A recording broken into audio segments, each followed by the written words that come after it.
Once you start questioning yourself, you already lost. Once you start questioning yourself, once you start going into a state of depression and you start being by yourself and you start thinking and wondering, once you start wondering, you already lost. Even if you don't believe. I'm the best right now. And if you want to go through motivational speaking, you got to go through me. Ain't nobody doing it like this. They all wear shirt and tie. Ain't nobody bring hip hop to motivation. I must be the greatest. I shook up motivational speaking. I changed the whole genre. I must be the greatest, not because I'm cocky, but I gotta tell myself I'm the best if I'm gonna be the best. I gotta believe in me before anybody else believe in me.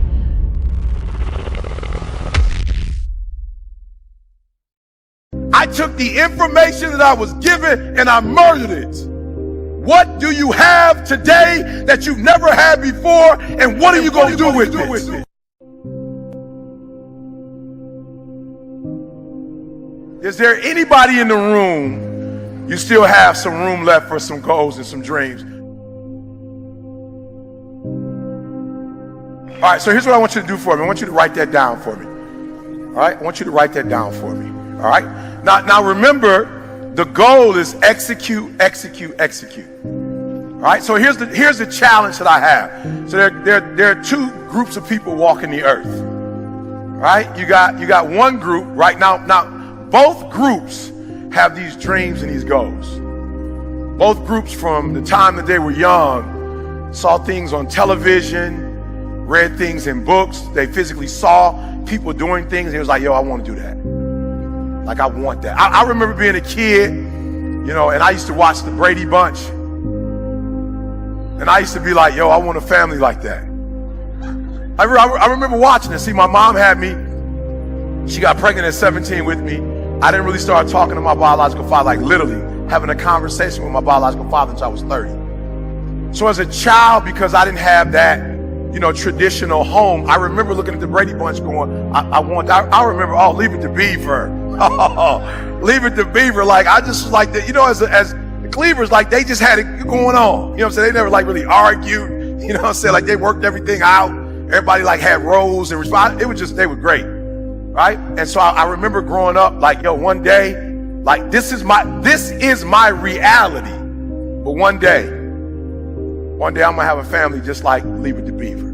Like, I remember saying it to myself. And I remember friends, like, they want to drive these kind of cars and live in these type of neighborhoods. I wasn't really thinking about that kind of stuff. I was just like, you know what? Like, one day I just want to have a happy family.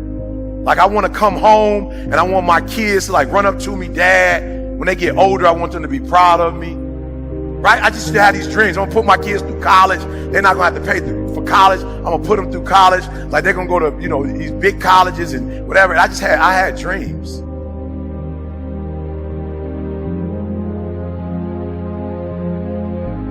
Right? I had dreams. And so what I want you to do for me is, I want you to, and I know a lot of you are adults and you're adulting, and sometimes you don't have time for dreams and goals and stuff.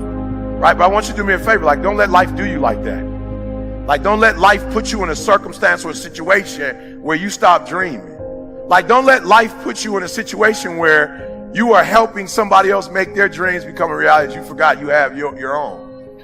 Like, don't do that. Don't get so caught up giving some job 30, 40, 50, 60 hours of your day that you don't have any time left for yourself. And so what we're going to do right now, we're going to get back to the basics, right? We're going to get back to, and, you know, I wake up every day and people say, yo, E, what's the thing? I know you say execution, but like, what's that thing? And it's like, to be fruitful, to multiply, to have dominion. Like, no. When I wake up every day, like, I claim that the first commandment was I was commissioned to be fruitful, to multiply, and to have dominion. Like, that's what I was commissioned to do. Like, that's the command. And so I want you to write down those dreams and goals that you still have that you have not accomplished. I want you to write them down.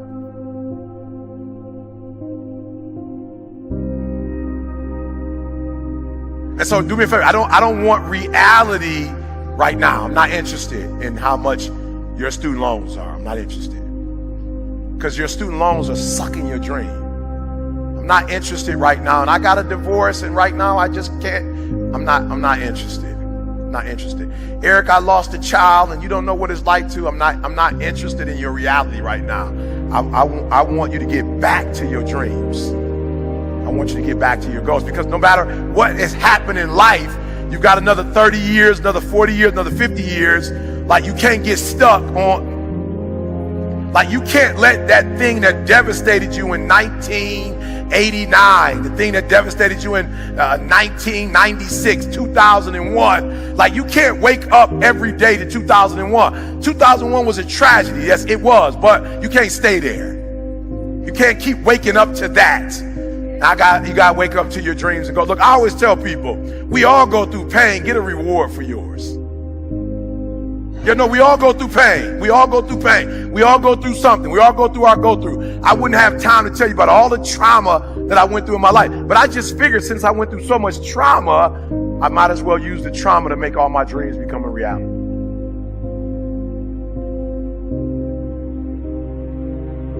So you got my homie that called me the other day. Like, I'm like, this is blowing my mind. I'm like, God, I'm the #1 motivational speaker in the world. Like, I don't know why you calling me and you're not getting personal development from me. No, listen to what I just said. This is my best friend in the whole wide world. Listen to me very close. Like, this is the dude I trust with my wife and my kid. Like, this is the person that my dreams, like, he helped me with my dream. I said, why are we on the phone talking about deficits right now? Why are you doing that? Do you know people who don't know me and I'm not their best friend in the whole wide world have gone through one of my programs and now they're killing the game, and you know me and you're not killing the game? So we're on the phone. I'm like, yo, God, do me a favor. Like, can we stop talking about your reality? I'm not interested. I'm like right now in marital bliss, and you trying to bring me back to divorce.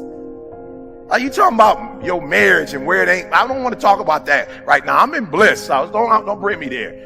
I'm a multimillionaire. You talking about you're not making enough money to take care of you. I don't want to talk about that talk. Can we talk about your dreams and goals and get to them? So we're having a conversation, right? And so I said, look, just stop, right? Just tell me, what are your dreams and goals? He's like, to be a multimillionaire, to do this with my wife, take care of my kid.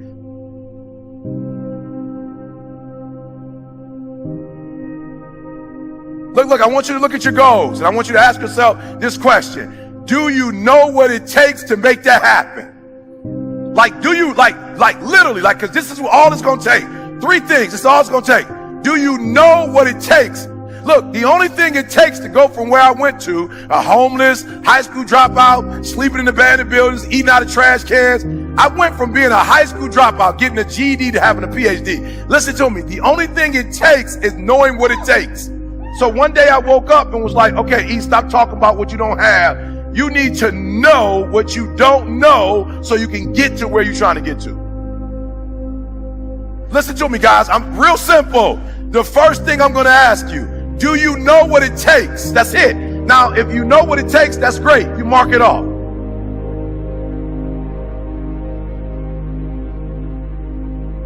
And I remember before being in that room with Warren Buffett, I never even thought about making that kind of money. I never thought about making money, but I was sitting in the room with Warren Buffett. So I get in the room with Warren Buffett, and what blows my mind is that he's human. Look, there are those of you who watch people on TV and you go, oh, and you admire them and you love them. And some of you watch so much TV because you really want to live your dreams through somebody else. You're not ready to do the work.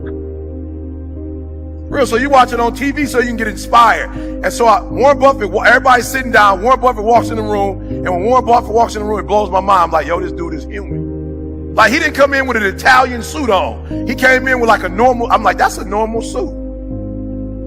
You know what was so crazy? He could wear a Sears and Roebuck suit because he was already one of the richest men in the world. He didn't have to come in and impress nobody.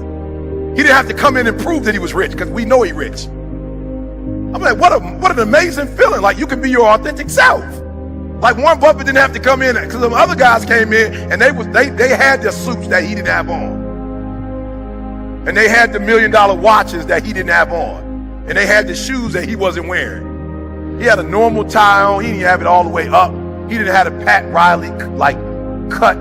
It was just a normal button up.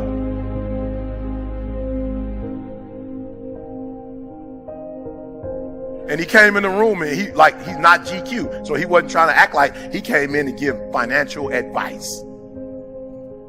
And I sat there listening to this man talk, and I was like, whoa, my mom worked for Ford. She later got married. The person that became my father worked at GM. My whole life, I never heard that conversation before. I had only heard the working class language. It was a different language.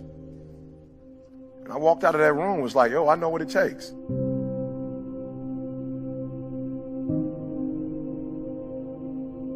So being successful is not who you are, it's what you know. So I need to get a different relationship to knowledge.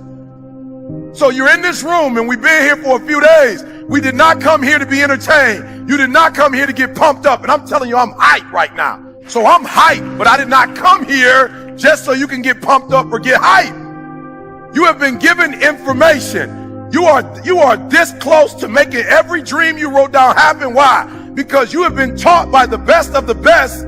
You have been taught by the best of the best. You've been taught by people who've been doing this for years. You've been taught by people who love you and care for you. People who are giving you information that you're not going to get randomly on your own. You are getting 10, 20, 30 years of experience in an hour. And so you are this close to your dreams and goals. So I have to ask you the question. You have the information. Now what are you going to do with it? You have the information. I sat in a room with Warren Buffett. Listen to me very closely. You type my name in, and this is by the glory of God. You type my name in, and it's going to say something. You put my name in Google, something's going to come up.